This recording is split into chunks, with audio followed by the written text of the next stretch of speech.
le merveilleux.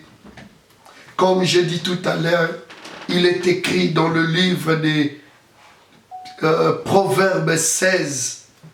Proverbes 16, mes bien-aimés, la Bible nous dit au verset 4, l'Éternel a tout fait pour un but. L'Éternel a tout fait pour un but, mes bien-aimés. Il n'y a personne dans ce monde qui peut contrôler ou juger l'Éternel. Même dans la Bible nous dit, « Oh l'homme, qui es-tu pour contester à ce que Dieu a fait? Qui peut juger la main de l'Éternel? Toi l'homme, qui peut juger la main de l'Éternel? » C'est un potier, comme il a dit dans le livre de Jérémie. Nous sommes des simples potiers. Jamais, et nous sommes des simples argiles. Jamais l'argile peut juger le potier. Nous sommes dans l'obligation de s'incliner à la volonté de notre Seigneur. Il est merveilleux, notre Seigneur. Il fait tout pour un but. Même aujourd'hui, on peut être ignorant. Nous pouvons être les ignorants. Mais demain, nous allons comprendre pourquoi il a fait ça. Que Dieu te bénisse, toi qui me suis. Toi qui es présent, connecté. Que Dieu nous bénisse. Je sais que physiquement, nous sommes séparés. Je sais que physiquement, nous sommes confinés quelque part. Mais spirituellement, nous sommes ensemble.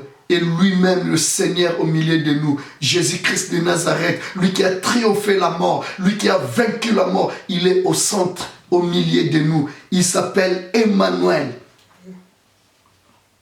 Merci. Merci pour sa présence. On peut nous priver de tout, mais sauf Jésus. La Bible nous dit l'Ancien Testament est l'ombre du Nouveau Testament, de Nouvelle Alliance. Mais bien aimés, tout ce que nous lisons dans la Bible, nous vivons aujourd'hui. La Bible ne ment jamais. Il est notre Seigneur. Il est notre Seigneur. Et je me souviens, pendant que les fléaux frappaient en Égypte, vous savez, Pharaon, il a appelé ses savants.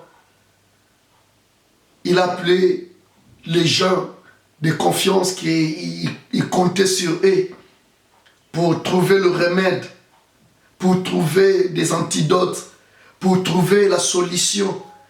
Mais pendant qu'ils cherchaient par ses voies et moyens comment il faut arrêter ces vents, mais les enfants d'Israël, ils célébraient, ils louaient le Seigneur.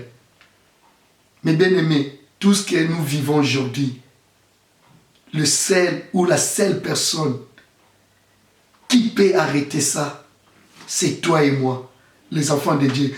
Nous qui ont l'Esprit de Dieu en nous. Gardez foi à notre Dieu. Pas au pasteur, mais à ton Dieu. Garde ta foi. Voilà. Voilà, que Dieu te bénisse, toi qui me suis. Nous allons partager un thème. Nous sommes toujours, cela ne va pas nous empêcher de continuer notre grand thème sur la réconciliation. Sur la réconciliation. Mais bien aimé, je rends grâce à Dieu, que la gloire lui revienne, parce que nous prions un Dieu vivant. Même toi qui avais quelques doutes, tu croyais qu'à Séra, il y a des aventures. Je t'invite de comprendre que nous avons un Dieu vivant. Il ne nous a jamais menti. Le 31 décembre, je prêchais le jour du réveillon sur la réconciliation.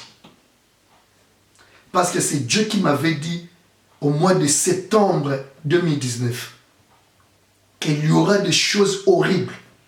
Mais ramène mon peuple, mes enfants, à se réconcilier avec moi et avec tous, tout le monde. Raison pour laquelle, depuis le 31 décembre, le jour de réveil, jusqu'à aujourd'hui, même dans la semaine, dans nos cultes de vendredi, on parle que la réconciliation. Et y a même nos bien-aimés, mes enfants, qui ont confirmé même ces messages que Dieu a passés au travers eux. Nous avons des vox, nous avons des écrits, mais du fait que nous travaillons dans la simplicité, ça ne sert à rien de citer les noms de ces gens. Même à l'église, il y a d'autres personnes, ils ne connaissent même pas c'était qui. Même il a à travers ces lives que j'ai dit même quelques détails. Même des vox que vous avez entendus autrefois. On n'est pas là pour se vanter. Voilà mes bien-aimés.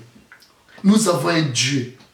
Et j'insiste, je dis même à mes enfants, à l'église, si les choses de Dieu ou les choses de ce monde, ça commence à devenir des surprises pour toi, examine bien ta foi. Dieu ne peut jamais mentir. Il a dit, Dieu ne fait rien sans préalable révéler son secret. Amos 3, 7. Psaume 25, 14. L'Éternel confie ses secrets à ceux qui les craignent. Il n'y a rien d'hasard auprès des gens qui craignent l'Éternel.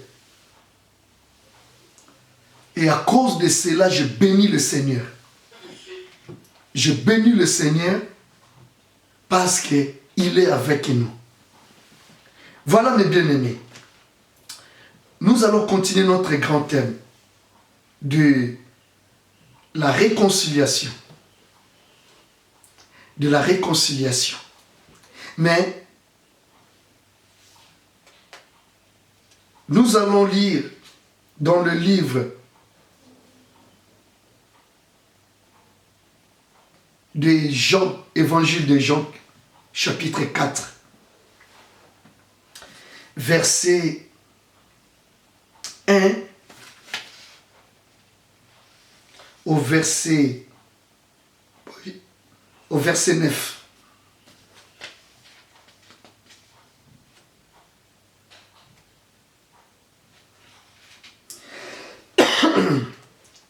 Pardon.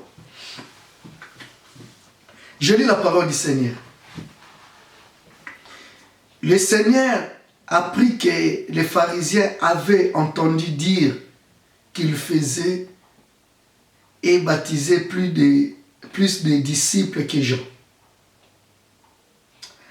À vrai dire, Jésus ne baptisait pas lui-même, mais c'était ses disciples qui le faisaient.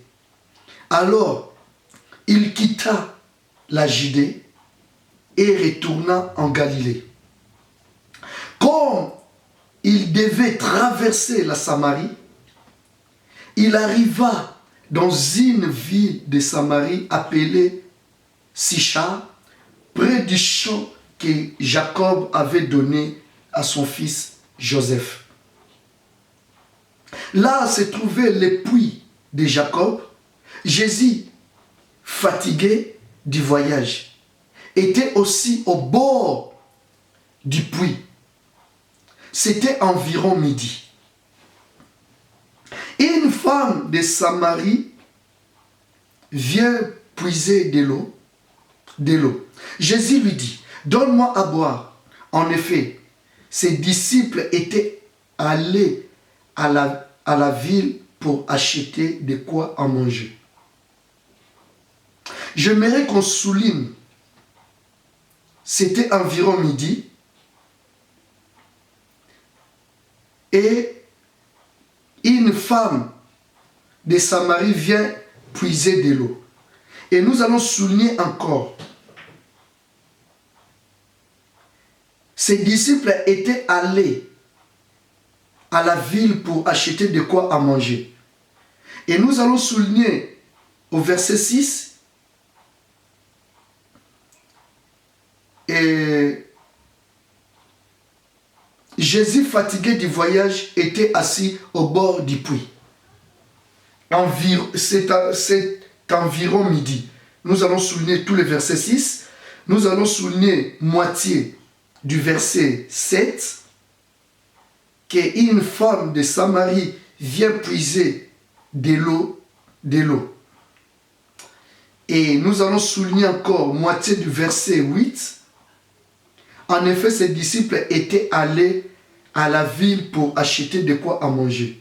Oui, verset 8, nous allons souligner tous les versets 8. Je continue le lecture. La femme samaritaine lui dit, « Comment toi qui es juif, tu me demandes à boire? À moi qui suis une femme samaritaine. » Les Juifs, en effet, n'ont pas de relation avec les Samaritains. Les Juifs, en effet, n'ont pas de relation avec les Samaritains. La parole du Seigneur.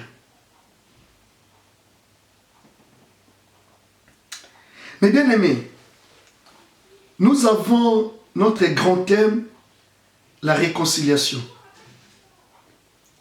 Mais moi, j'ai intitulé ce message par sous-thème « Savoir saisir l'opportunité ».